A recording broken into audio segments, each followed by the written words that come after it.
It's July 1st, and in the crafting world, I say that means we're allowed to start talking about Christmas cards.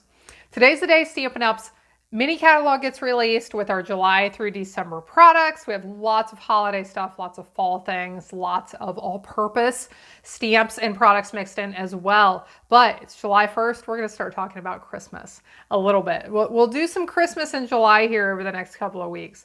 So what I want to do today is I am taking one stamp set. I am just using 2 stamps out of the stamp set, and I'm going to show you 9 different ways, 9 different techniques, 9 different ideas for how to use these 2 stamps. Now you can probably apply some of these, I'm sure you can apply some of these techniques to stamps you have in your collection as well. But I want to show you the versatility of 2 stamps and all the things you can do with them. Let's take a look at it.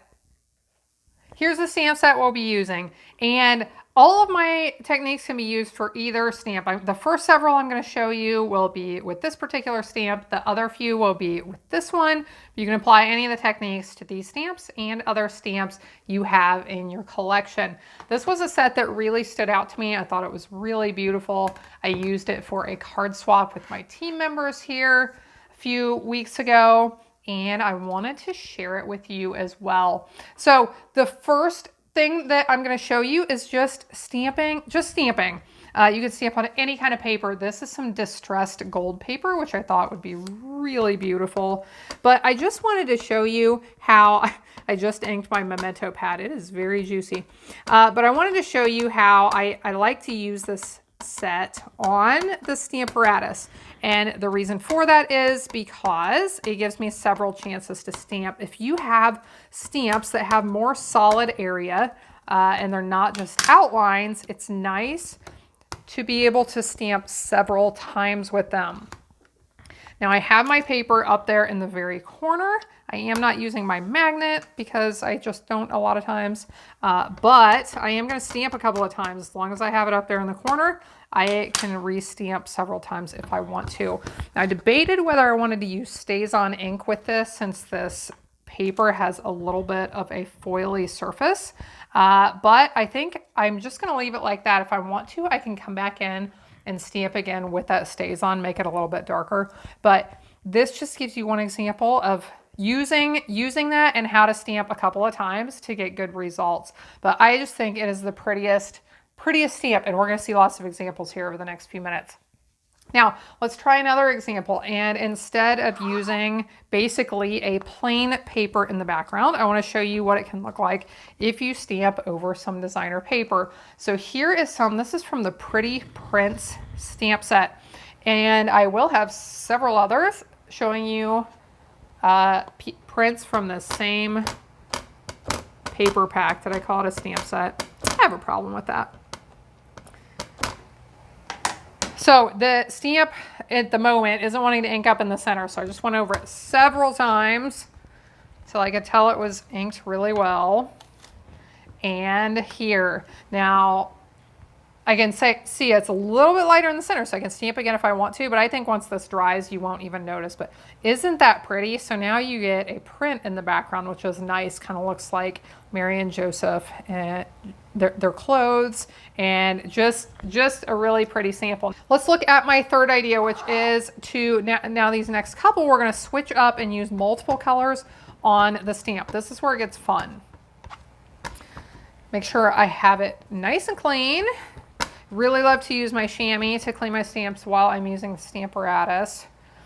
And what we're going to do is ink our stamp with 3 different colors of ink. I have Night of Navy, Starry Sky, and Orchid Oasis here. I'm going to put a piece of Smoky Slate cardstock into the base of this, and I am going to ink up the entire stamp with Orchid Oasis. This is my lightest color.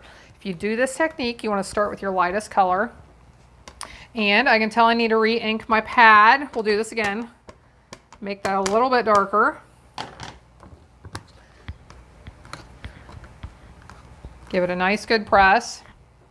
And I think we'll go with that. Now, what I'm going to do next is with my Starry Sky pad, I am going to ink up the bottom and go up part way. Now, when I get to the top, if I want to, I can use a dauber to kind of lighten the lines up here so that this blends a little bit better than it's going to without. And stamp again. So now you can start to see that fade effect. Now, I can actually leave that ink there since I'm using a darker color next. If a little bit of the Starry Sky soaks into my Night of Navy pad, it's really not a big deal. So I'll go up part way with the navy. Going to do the same thing I just did, just kind of soften that edge line. You don't have to do this. This is optional. I've made cards like this before where I don't soften that edge line, and they look neat as well. And stamp again. So with this technique, you get that fade effect with the darkest at the bottom and the lightest up at the top. Now let's try another one with multiple colors, and we do need to clean the stamp off. So with this one, we are going to use sponge daubers and apply the ink to specific places on the stamp. So I'm going to apply one color to Mary. Jesus is pretty small there, so I'm just going to apply one color to Mary, one color to Joseph. We'll do another color for the background and see how this turns out. The colors I am using this time, I have Mary Merlot, Soft Suede, and then for the background, we will do Starry Sky. I had an event not too long ago, so can you see my ink pad has been well used? My Starry Sky. It's had a lot of use here lately. I need to get it cleaned up a little bit. So what I'm going to do this time is I'll start with Mary, and to her, I am going to apply the Mary Merlot. This is one I can do a little bit of ink. I can do a lot of ink. We could go with a lot, definitely different darkness. We could go light with this, dark, play around with it, do it a few times and try out different ways. But I just did her body, her clothes, and then a little bit of a glow around her.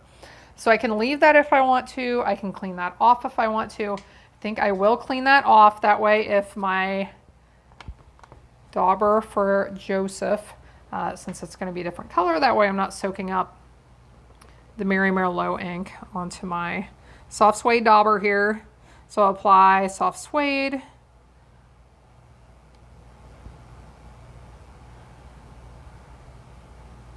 All around here. And I think that should be enough. Let's try it out and see.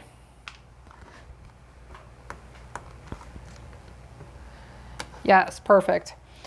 And we will finish this up by applying the Starry Sky ink to the rest of the stamp, and then we'll stamp with that. So I would love to hear from you. It is July. It is July. We're going to talk about some Christmas cards. Do you send out Christmas cards? I know a lot of you work on Christmas cards year round, and I love to hear when you like to get started early and not be, things get so busy around the holidays, it never fails.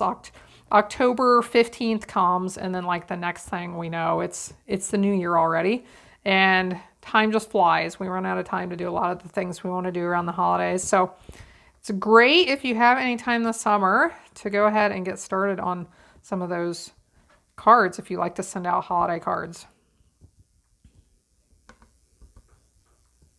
Okay, let's see what this turns out like.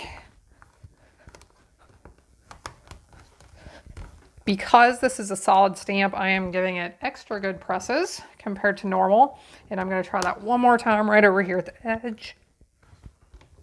Okay, so here you can see we get that look of the different colors. Now, if we wanted to, we could color in the star. I could have used a different color of cardstock, maybe a crumb cake or something light and neutral in the background, but that gives you an idea of another way to use this stamp. Okay, one more way to use this particular stamp And this is one of my favorites. If you follow along with the things I've shared, you've probably seen this technique before. And for this one, I actually need to take the stamp off of the Stamparatus. Put it onto a block. This one is going to be the baby wipe technique. So this is an old classic, but every time I share it, I hear from people that some of you have not seen this before. And you can just get absolutely beautiful results with this. I just love to do this. So what we're going to do is take ink refills, put the ink onto the baby wipe, and make our own little ink pad right here that has multiple colors on it. So I am using 3 colors. I'm using Night of Navy, Blackberry Bliss, and Starry Sky. Now with some stamps, I find that I don't have to use a lot of ink. With this one, I found that I do need to use more ink because of the solid, all of that solid surface. To get this to stamp very dark, I need to use plenty of ink. So I had this baby wipe laying in one of our stamp cases. You can buy these stamp cases on their own without any stamps in them in packs of 4. It's what I keep my chamois in so that it doesn't get my work surface or any of my projects wet.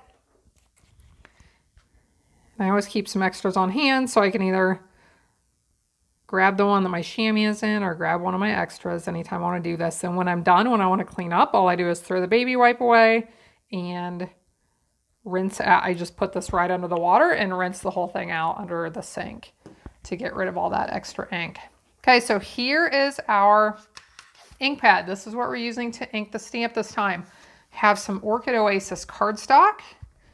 I do want to get this inked pretty well. And I don't think I mentioned this, but I have my baby wipe doubled up. I want to get it inked really well. Looks like it's inked good here. So let's stamp. And again, I want to give it a nice good press. Here you can see those multiple colors. Here is a card I've already created with this. This was my card swap with my team members here not too long ago, and I just thought that turned out really nice.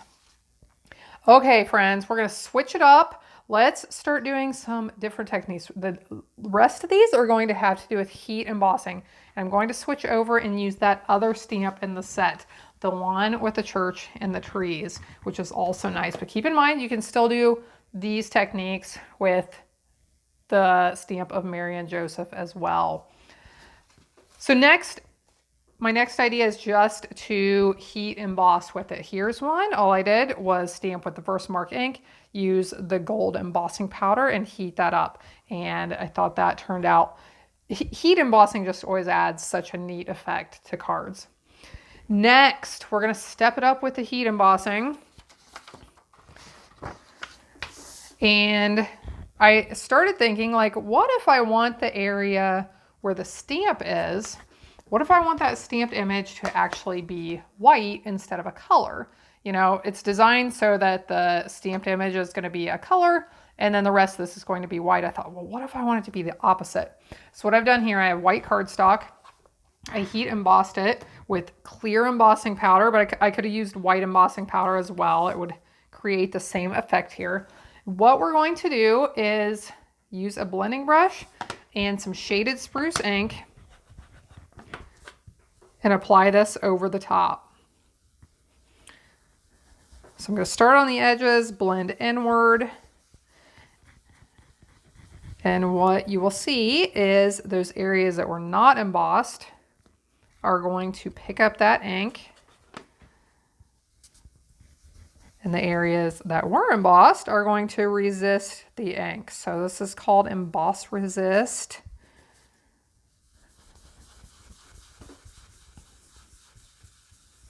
And once we get done, we want to take a tissue or a paper towel or something over the top of that to wipe off that excess ink from the heat embossed area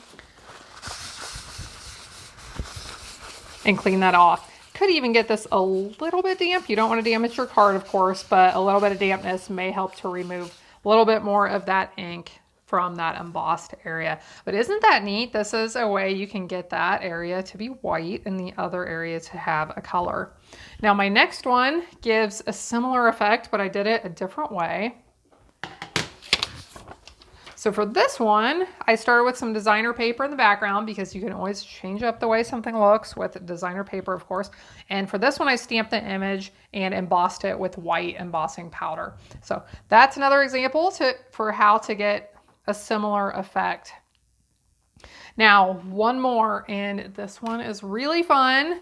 Some of my favorite projects I've created over the years have been with this technique. It's called the Joseph's Coat technique, and it's similar to what we just did with the green one where I use the blending brushes. So Joseph's Coat technique, you want to start to do this. You want to start with something that has a pattern in the background. So I'm starting, this is one of those Pretty Prints designer papers. You can also create a background yourself. You can use blending brushes to create a background. Doesn't matter, but start with something that has different colors or some kind of pattern in the background. Emboss it with clear embossing powder. So I did that. Now I will mention I did not get a perfect emboss on this, so I am not expecting to get a perfect image on this as well, but we will use this as an example of if it's not perfect, that things just don't have to be perfect in the stamping world, right? So what we're going to do here, again, same idea as the last time, but the effect is going to be a little bit different. And the reason is we started with a pattern in the background. Now my designer paper I started with is fairly dark. It is possible that I should have started with something lighter, but I think if I apply enough ink over the top, we will still be able to get the effect that I want to get. You don't want to start with anything really dark in the background because it may not stand out once you apply that ink. Okay, so I am applying Evening Evergreen ink over this several times, and hopefully you can start to see the image of the church and the trees coming out there. Should be a little bit more obvious once I go over and clean it with the paper towel. But here that design from the designer paper is showing up lighter, and then the church and the trees where there was no embossing powder covering, those are getting darker and darker.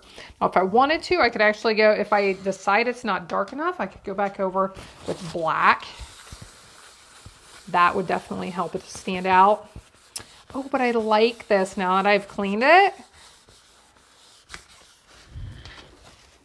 It's kind of a subtle effect, but I think it definitely shows up. Hopefully you can see that there. So this is, again, the Joseph's Coat technique. So I hope you've enjoyed this. Maybe you've seen a technique you haven't seen before. It's just wanted to give you an idea of how you can take stamps and look at them, and you can do so much more with them than just stamping the normal way. So ordering is open for our holiday products, our July through December mini catalog products. I'll put links in the video description below for these products. Thanks so much for watching along. If you're new here, I would love for you to subscribe to my channel. I hope you have a blessed day, and I hope you'll be back again next time when I'll be here helping you to hand make with love.